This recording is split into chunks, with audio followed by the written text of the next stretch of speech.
एक भजन मैं भी सुनाऊंगा, उसके बाद में आचार्य को सुनाऊंगा।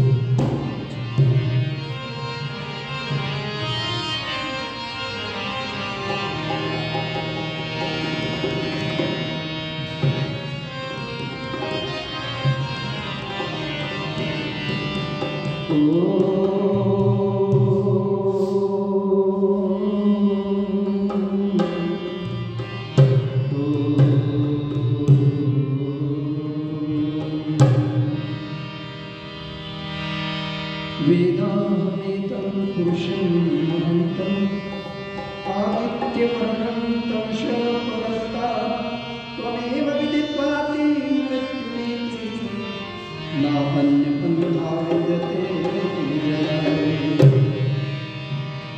ज्ञान का अभिमान चारा बोले की तरह बह गया, एक अनपढ़ बात मुझसे ये पते कह गया।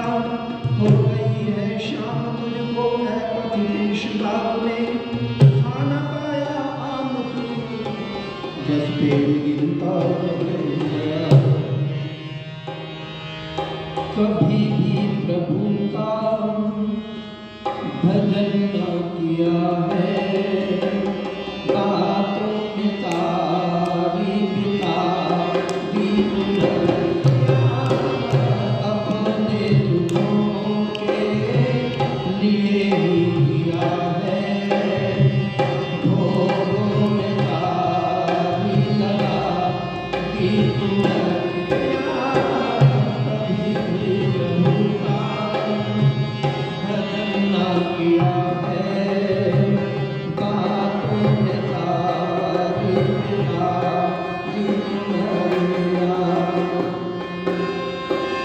किया भोग का भोगा भोगों ने तुझको लिया घेर, भोगों के लोगों ने तुझको किया भोग क्या भोगा भोगों ने तुझको लिया घेर, भोगों के लोगों ने तुझको भोग का विष जिंदगी भर पिया है, भोग का विष जिंदगी भर पिया है।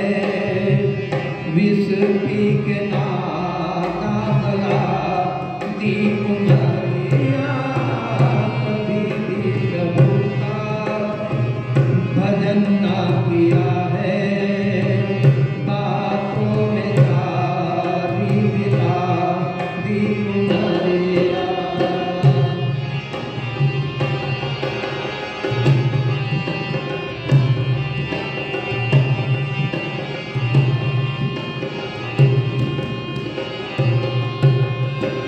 ये माना कि महलों में तेरा बसेरा बसेरा, ये माना भरा धन से भंडार तेरा। ये माना कि महलों में तेरा बसेरा, ये माना भरा धन से भंडार तेरा। मगर दिल तो कंगालों का पाया है, नबी नाम रोटी खा दी उमरिया। कभी भी प्रभु का भजन ना किया है।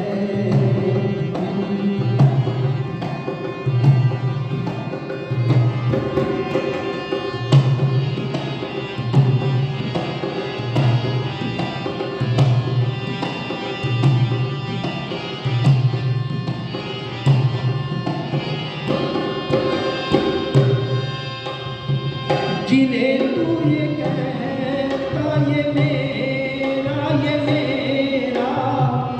एक दिन चलेंगे वो सब लेके तेरा। जिन्हें तू ये कहता ये मेरा, एक दिन चलेंगे वो सब लेके तेरा। कहाँ राम रावण की वो हंसिया है,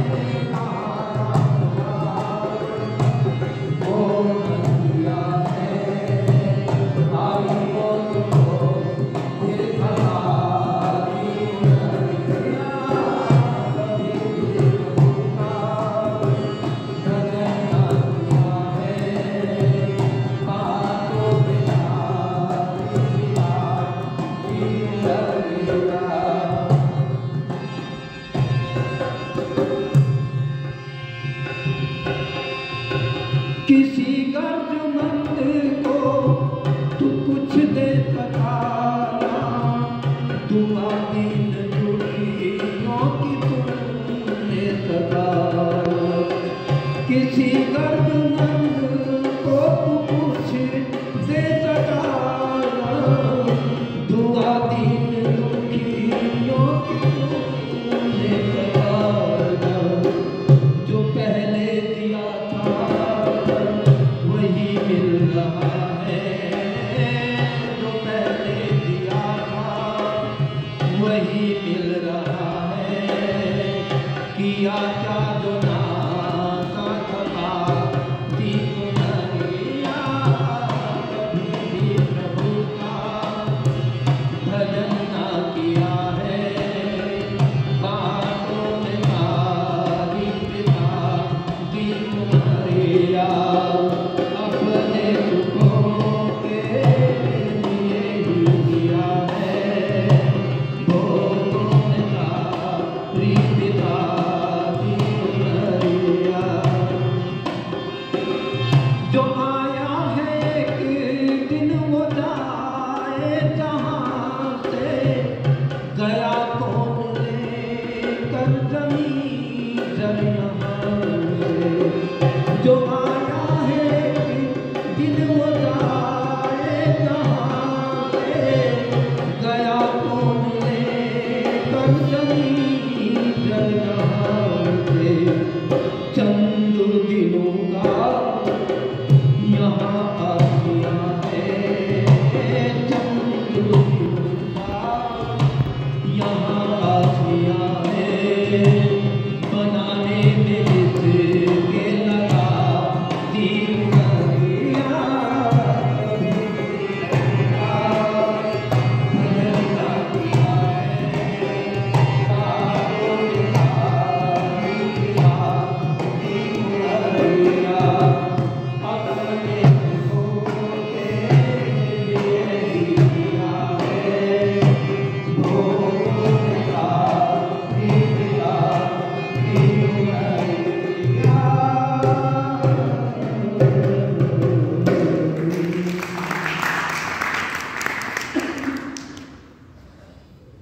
व्याख्यान वेदी पर विराजमान आर्य जगत के मूर्धन्य विद्वान आचार्य सत्यकाम जी,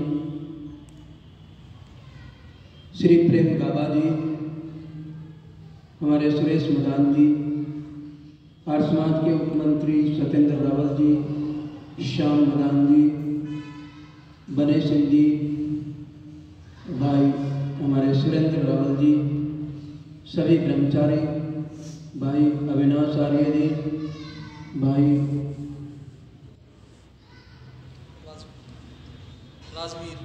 राजवीर नाम से चूक जाते हैं, जब ज़्यादा दिनों में आवे ना फिर भूल जाते हैं। राजवीर आर्य जी, सभी ब्रह्मचारी को श्री हरि भरतरी जी बड़ा सुंदर चिंतन देते हैं और उसी के अनुरूप ये भजन मैंने सुनाया है। एषाम विद्या तपो निदानम ज्ञानम निशीलम गुरु निधर्मा, ते मृत्यु लोके भूई भार भूता मनुष्य रूपेण मर्गाश्चरन्ति। मनुष्य का जीवन यदि मानव की कसौटियों पर नहीं है, वेद की विधा के अनुसार उसने अपने जीवन को नहीं बनाया, तो ये जीवन बेकार निरर्थक।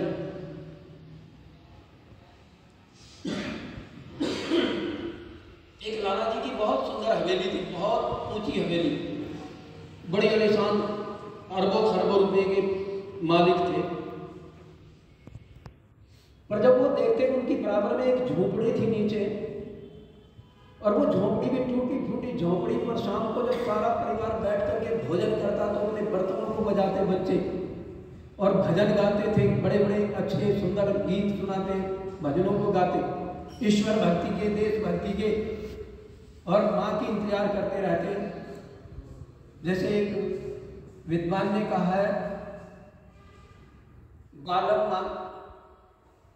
मात्रम परिउपासते तथा सर्वाणि भूतानि अग्निहोत्रम उपासते।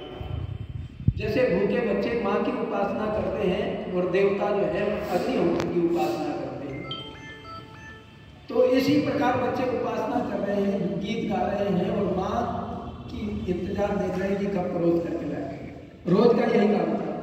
रोज घर में 2-3 सब्जियां बनती, शाम तक मजदूरी करके लाता और शाम को उधर से सब्जी लेकर के आता, दाल लेकर के आता और भी बहुत सारे सामान, कभी मिठाई, कभी जलेबी, और बच्चे बड़े उमंग के साथ में खाते, परिवार बड़ा हर्ष और उल्लास के साथ में अपने जीवन को बिता रहा ईश्वर भक्ति से और करो।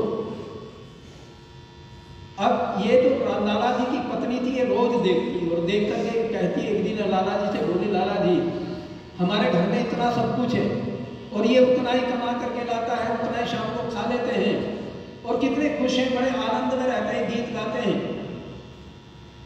लाला जी कहने लगे इसको चस्का नहीं लगा, जिस दिन चस्का लग जाएगा ना ये वीरान हो जाएगा। लाला जी तो रोज वो कहती, तो लाला जी के मन में आया, उन्होंने एक दिन 99 रुपए चांदी के सिक्के बांध करके एक पोटली में अपनी पत्नी को दे दी कि ले जाओ उनके घर में डाल देना, कि मौका दे करके कोई देख ना ले। पत्नी ने वो उनके घर में डाल दिए। वो झाड़ू निकाल रही थी, निकालते हुए पा गए, देखा तो 99, शाम को पति देव आए, बताया लो ये मिले। पति देव ने देखा अच्छा 99, ये तो 100 होने चाहिए। उसने क्या काम किया, आज से दाल बन्नी बना है, 2 सब्जी बने, लेकिन दाल नहीं बना, दाल बन्नी बंद होगी, धीरे धीरे करके वे 199 होंगे। उसने कहा एक काम करना है, आज से खीर नहीं बनेगी, खीर नहीं बनी और बात यहाँ तक आ गई कि वह 1000 होने में कुछ कमी रहेगी 100 रुपए की। उसने कहा एक काम करते हैं, अब चटनी बनाया करेंगे हरी मिर्चों की और धनिया की, उससे रोटी खाया करेंगे। और बच्चे रोज कलह होने लगा घर में, बच्चे लड़ने लगे, पत्नी भी लड़ने लगी, क्या बात है तुम जोड़ने के पीछे पड़ रहे हो, तो कहाँ ले जाओगे जोड़ करके, कौन खाएगा, कौन बरतेगा इसको। जब घर में गाड़ खड़ी हो गई, झगड़ा होगा, वितंडा शुरू हो गया। अब लाला जी आए, ऊपर देखा, पत्नी से कहा देखो पड़ गया ना चस्का, अब इनको चस्का पड़ गया है, अब ये कभी सुख से नहीं रहेंगे। तो ये थोड़े से विचार आपके बीच में रखे, निवेदन करूंगा आचार्य जी से, वो अपनी उद्बोधन से हमें लाभान्वित करेंगे। आचार्य सत्यकाम।